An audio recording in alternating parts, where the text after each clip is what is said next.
जय हिंद दोस्तों। आपका हमारा यूट्यूब चैनल स्टडी विद गोला सर में स्वागत है। स्टडी विद गोला सर में स्वागत है। आज हम बात करते हैं किसकी?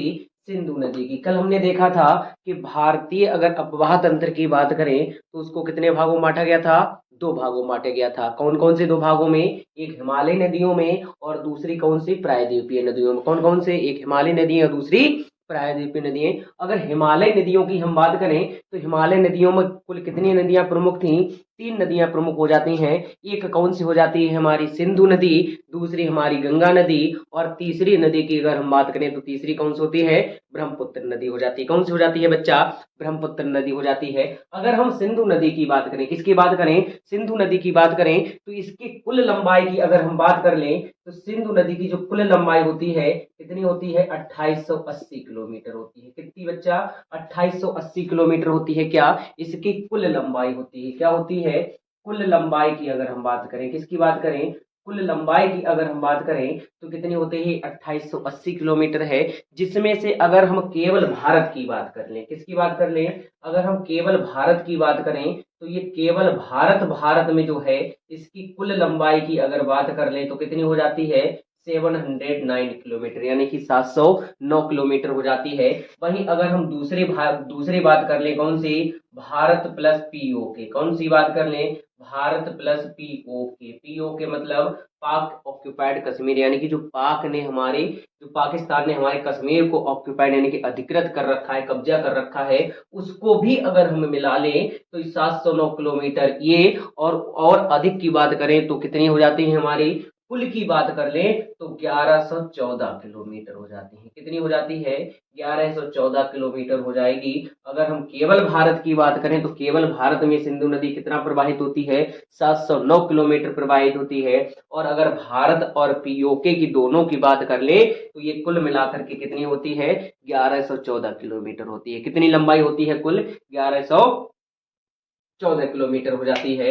वहीं अगर हम बात कर लें कि जो सिंधु नदी समझौता, ये प्रश्न बहुत पूछा जाता है परीक्षाओं में कि सिंधु नदी जो समझौता था भारत और पाकिस्तान के बीच, सिंधु नदी समझौता की अगर हम बात कर लें तो इस समझौता के थ्रू जो भारत है वो इस नदी का केवल 20% जल का ही क्या कर सकता है?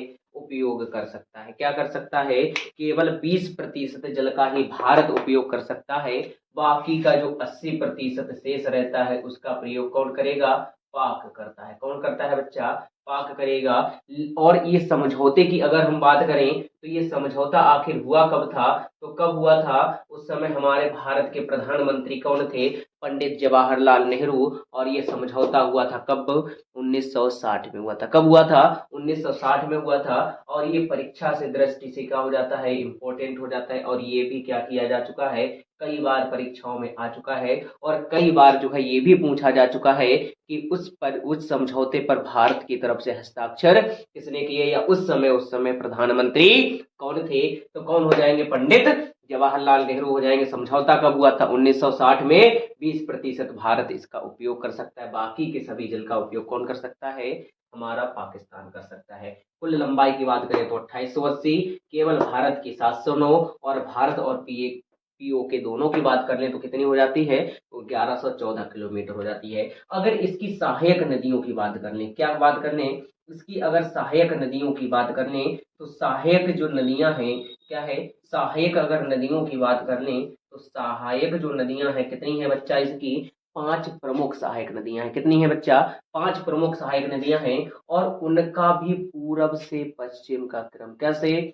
उत्तर से दक्षिण का क्रम अगर पूछे या पूरब से पश्चिम का क्रम पूछे तो एक ही क्रम हो जाता है। यानी कि ऊपर से नीचे का क्रम अगर पूछ लिया जाए कि ऊपर से नीचे का क्रम, ये परीक्षा में हमेशा पूछा जाता है कि ऊपर से नीचे का क्रम, इसकी सहायक नदियों का क्रम क्या है? तो सबसे पहले जो आती है कौन सी होती है बच्चा? झेलम नदी हो जाती है। कौन सी है सबसे पहले? झेलम नदी आती है। और झेलम के बाद जो आती है कौन सी आती है? रावी आती है। झेलम, फिर आती है चिनाब, सॉरी कौन सी हो जाएगी? झेलम, फिर आती है हमारी कौन सी नदी? चिनाब नदी।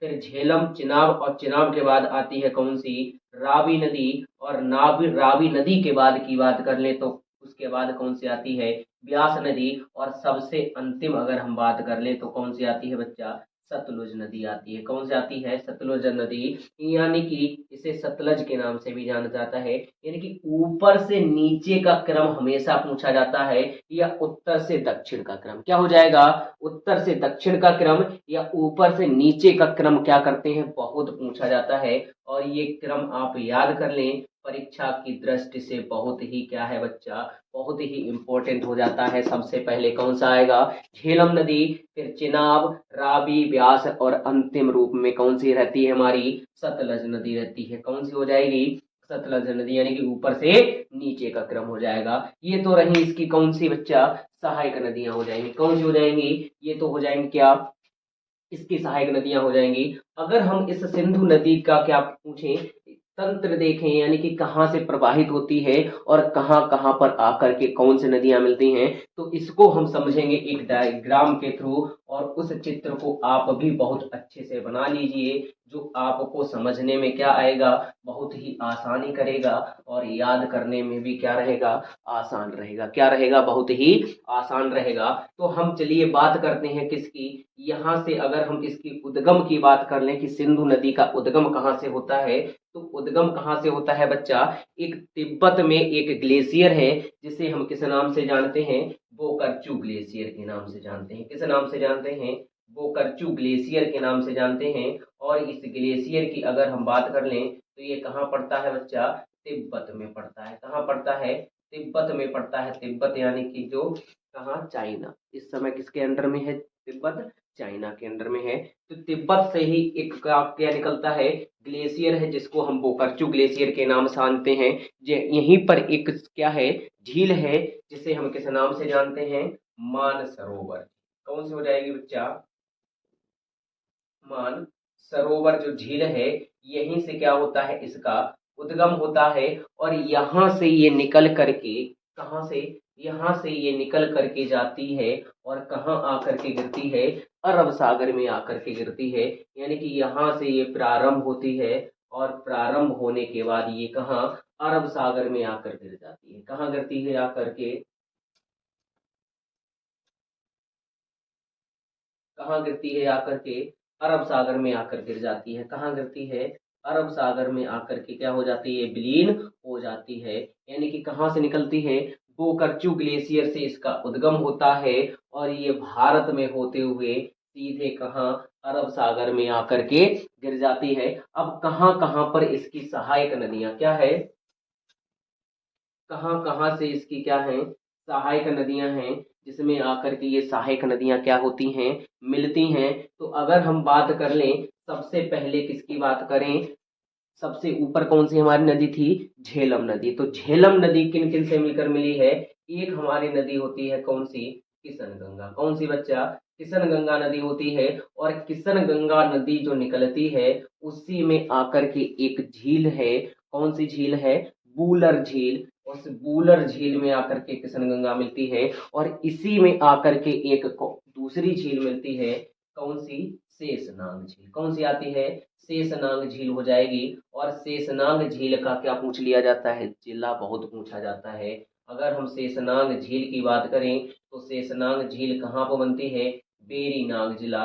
और बेरी नाग जिला जो है कहाँ पड़ता है बच्चा जम्मू कश्मीर हो जाएगा। तो शेषनाग झील और किशन गंगा ये दोनों आकर के मिल जहाँ पर मिलती हैं उस स्थान का नाम क्या है, कहाँ पर आकर मिलती हैं बूलर झील में, जो कि भारत की सबसे बड़ी मीठे पानी की भी झील है। क्या है भारत की सबसे बड़ी बड़ी मीठे पानी की झील है। यहीं से जो नदी निकलती है उसे हम किस नाम से जानते हैं झेलम नदी। यानी कि अब पूछ लिया जाता है कि झेलम नदी अपना मुहाना कहाँ बनाती है, यानी कि अपना मुहाना जहाँ पर बनाती है कहाँ पर बनाती है उस स्थान का नाम क्या है बूलर झील है। तो बूलर झील से ही ये झेलम नदी क्या करती है अपना मुहाना बनाती है। क्या करती है मुहाना बनाती है। उसके बाद जो आती है हमारी दूसरी नदी, और दूसरी नदी जो है कौन सी चंद्रा और भागा। कौन सी एक चंद्रा है और दूसरी कौन सी है एक नदी भागा नदी है। और चंद्रा और भागा दोनों की जहां पर आकर के मिलती हैं, इन दोनों की संयुक्त धारा को ही हम किस नाम से जानते हैं बच्चा? किस नाम से जानते हैं? किस नाम से जानते हैं? झेलम के बाद कौन सी नदी आती है? चिनाब नदी आती है। तो यहाँ से जो नदी बनती है, कौन सी? यहाँ से जो नदी बनती है उसको हम किस नाम से जानते हैं? चिनाब के नाम से जानते हैं। अब यहीं पर किस नदी का उद्गम होता है बच्चा? चिनाब नदी, यानी कि दो नदियों की संयुक्त धारा, एक चंद्रा और दूसरी भागा, इन दोनों की संयुक्त धारा को हम किस नाम से जानते हैं? चिनाब के नाम से जानते हैं। किस नाम से? चिनाब के नाम से जानते हैं। और अगर हम चिनाब नदी की बात करें तो चिनाब नदी एक दर्रा पड़ता है। कौन सा दर्रा? बारा लाचा दर्रा। कौन सा दर्रा पड़ता है? बारा लाचा दर्रा। और बारा लाचा जो दर्रा है वो कहाँ पड़ता है? एचपी यानी कि हिमाचल प्रदेश में। यहीं से इस चिनाब नदी का क्या होता है? उद्गम होता है। वहीं अगर हम दूसरी नदी की बात करें तो दूसरी चिनाब के बाद कौन सी आती है?